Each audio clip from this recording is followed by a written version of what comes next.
तो वेलकम है दोस्तों, नमस्कार है आप सभी का। चलिए इस वीडियो में हम लोग बात करने वाले हैं इकोनॉमिक्स सेमेस्टर 1 आईआरसी पेपर 1 के बारे में कि इसमें क्या पूछा जाएगा, कैसे क्वेश्चन आएंगे, सिलेबस क्या रहने वाला है रांची यूनिवर्सिटी के लिए। चलिए देख लेते हैं, ठीक है। तो देखिए यह पेपर जो है आपका 100 मार्क्स का रहेगा। सबसे पहले ये चीज़ जान लीजिए, पास करने के लिए आपको 40 मार्क्स लाना होगा, ठीक है। अब कोई पूछ दे कि आईआरसी का पेपर देने जा रहा है, अच्छा आईआरसी का फुल फॉर्म बताओ तो यार, तब आपको बताना है इंट्रोडक्टरी रेगुलर कोर्स, ठीक है, इंट्रोडक्टरी रेगुलर कोर्स। अब आप उससे एक दूसरा क्वेश्चन पूछ लीजिएगा कि बताइए आईआरसी को पहले किस नाम से जाना जाता था, ठीक है। तो दोस्तों न्यू एजुकेशन पॉलिसी आने से पहले आईआरसी को सब्सिडरी के नाम से जाना जाता था, चाहे जेनरिक इलेक्टिव का पेपर, ठीक है। तो जब कोई आपको क्वेश्चन करे तो उसका आंसर देके दोबारा क्वेश्चन पूछ देना है, ठीक है। चलिए ये हो गई बात। इस पेपर में किस टाइप के क्वेश्चन आएंगे जी, तो देखिए आपके इस पेपर में टोटल पेपर ग्रुप ए और ग्रुप बी भागों में बटा रहेगा। ग्रुप ए में आपके जो है टोटल 1 मार्क्स वाले 10 क्वेश्चन रहेंगे और 5 मार्क्स वाले 2 क्वेश्चन रहेंगे। इस तरह से आपका ग्रुप ए कंप्लीट हो जाएगा। ग्रुप बी में आपको जो है टोटल 20 मार्क्स वाले कितने क्वेश्चन रहेंगे, 4, ठीक है। टोटल 6 क्वेश्चन रहेंगे, 4 बनाना होगा। तो ये आपका पेपर का शेड्यूल रहेगा, 10 गो 1 नंबरिया, 5 गो 2 नंबरिया और 20 नंबरिया 4 गो, ठीक है। इसमें आपको क्या पढ़ना है जी, तो इसमें आपको पढ़ना है इंट्रोडक्टरी इकोनॉमिक्स यानी कि अर्थशास्त्र का परिचय। अब देखते हैं अर्थशास्त्र के परिचय में हमें क्या पढ़ना है। तो देखिए आपका टोटल जो सिलेबस है वह आपके 6 गो यूनिट में डिवाइड कर दिया है, यानी कि 6 गो इकाई। बहुत ज़्यादा लंबा आपका सिलेबस है यार, ठीक है। इसमें पहला है इंट्रोडक्शन यानी कि डेफिनेशन ऑफ इकोनॉमिक्स, अर्थशास्त्र किसे कहते हैं इसकी परिभाषा दें, पहला क्वेश्चन रहेगा, आ सकता है। फिर है कि सेंट्रल प्रॉब्लम ऑफ इकोनॉमिक्स यानी कि अर्थशास्त्र की केंद्रीय समस्याएं क्या हैं इसको बताएं। अगला है माइक्रो एंड मैक्रो इकोनॉमिक्स यानी कि व्यष्टि अर्थशास्त्र और समष्टि अर्थशास्त्र क्या है, इसके अर्थ बताएं, डिफरेंस, इम्पोर्टेंट एंड लिमिटेशन, ठीक है। इसके महत्व क्या है, अंतर क्या है और इसकी सीमाएं क्या हैं इसको बताएं, ठीक है। नेक्स्ट देखते हैं यूनिट 2। यूनिट 2 में है मैक्रो इकोनॉमिक्स। इसमें आपको है कि लॉ ऑफ क्या है जी, law of diminishing marginal utility, law of equal marginal utility, यानी कि इसमें आपको पढ़ना है उपयोगिता के बारे में, ठीक है। उपयोगिता किसे कहते हैं इसको भी जान लीजिएगा कि लॉ ऑफ डिमिनिशिंग मार्जिनलिटी, ठीक है। इसमें आपका मैं हिंदी दे दूंगा क्योंकि बहुत ज़्यादा टफ लैंग्वेज में इंग्लिश है। अगला है law of demand and supply factor affecting demand and supply, ठीक है। फिर है आपका elasticity of demand, type of measurement.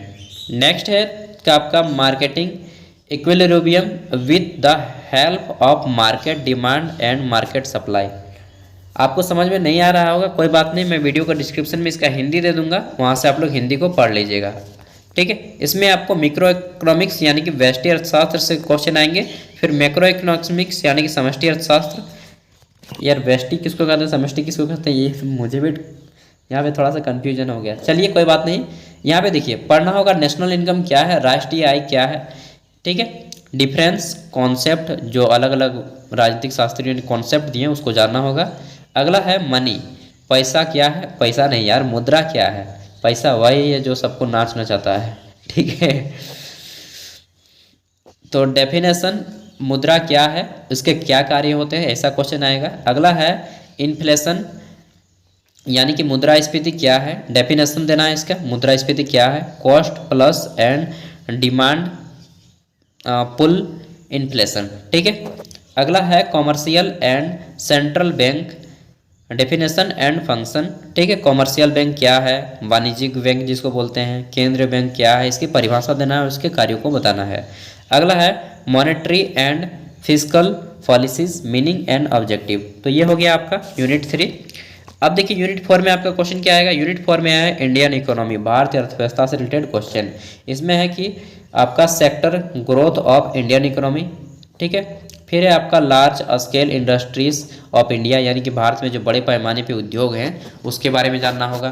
फिर है definition of large scale industry India यानी कि भारतीय बड़े पैमाने पे उद्योग है उसकी परिभाषा देना है, उसका वर्गीकरण करना है और MSME सेक्टर को विशेष रूप से ध्यान में रखकर, ठीक है। अगला है प्रॉब्लम ऑफ एग्रीकल्चर यानी एग्रीकल्चर सेक्टर में क्या क्या समस्याओं का सामना करना पड़ता है, ठीक है। Source of agriculture, credit in India, green revolution. तो हरित क्रांति को अभी पढ़ना होगा, इसमें हो सकता है पूछ ले कि हरित क्रांति क्या है, इसकी नींव किसने रखी, MS स्वामीनाथन, नोट कर लीजिएगा। विशेष रूप से झारखंड के रेफरेंस से पूछा जाएगा कि झारखंड की अर्थव्यवस्था यानी कि इकोनॉमिक ऑफ झारखंड कैसी है, ग्रोथ कैसा है, ठीक है। फिर है कि सेक्टरल कंपोजिशन कैसा है, सेक्स रेशियो कैसा है, एज कैसा है, एडुकेशन कैसा है, यहाँ पे पढ़ाई लिखाई क्या है, ठीक है, शिक्षा का स्तर क्या है, सोशल स्टेटस क्या है, सामाजिक स्टेटस क्या है, यही सब क्वेश्चन आएगा।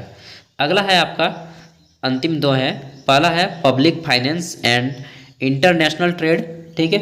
इसमें आपको पूछा जाएगा कि टैक्स, कर के क्या स्रोत हैं, डायरेक्ट टैक्स और इनडायरेक्ट टैक्सेस क्या होते हैं, यानी कि आपका प्रत्यक्ष कर क्या है, अप्रत्यक्ष कर क्या है, public expenditure, public debt, GST, ठीक है। फिर है आपका comparative cost advantage theory, balance of payment, meaning and components. Next है आपका 6 नंबर पे डेवलपमेंट इशू इन इकोनॉमिक। इसमें आपको पढ़ना है कि मिलेनियम डेवलपमेंट गोल्स, ठीक है, concept of growth development, poverty, unemployment, human development. यार ये बड़ी बात बोल दी इन्होंने, ठीक है। तो पॉवर्टी यानी कि गरीबी के बारे में जानना होगा, अनएम्प्लॉयमेंट यानी कि बेरोजगारी के बारे में जानना होगा, ह्यूमन डेवलपमेंट यानी कि मानव विकास सूचकांक दे देता है यार पूरा, ह्यूमन डेवलपमेंट इंडेक्स, ठीक है। तो मानव विकास क्या है ये सभी जानने होंगे। इसका मैं हिंदी में दे दूंगा, बहुत टफ लैंग्वेज में थोड़ा सा इसका इंग्लिश है, तो हिंदी में इसका ज़रूर मैं ट्रांसलेट करके दे दूंगा। बाकी आप लोग का अगर हो सका तो मैं इंपॉर्टेंट क्वेश्चन करवा दूंगा, और नहीं हो पाएगा तो मुझ पर डिपेंड मत रहिएगा, ठीक। आप लोग के पास जो गेस्ट पेपर होगा उससे पढ़ लीजिएगा, और गेस्ट पेपर भी नहीं है तो इंटरनेट निकालिए, और जो मैंने 6 पॉइंट बताए ऊपर वाले यूनिट वो सारे यूनिट को आपको टॉपिक को सर्च करना है, और एक 4 से 5 पेज का अच्छा सा नोट बनाना है, और उसको पढ़ के एग्जाम में जाना है। डेफिनेटली आप एग्ज़ाम को ईजिली क्वालिफाई करके जाएंगे, ठीक है। और आपका लास्ट एग्जाम है तो अच्छे से घूमते फिरते आइएगा यार, ठीक है। थोड़ा ऐसे मौज कीजिएगा, मतलब उतना भी नहीं कि स्टंट कर लीजिएगा बाइक से और वहाँ पे हाथ पैर तोड़ लीजिएगा, वो सारे नहीं, नॉट एट ऑल, ठीक है।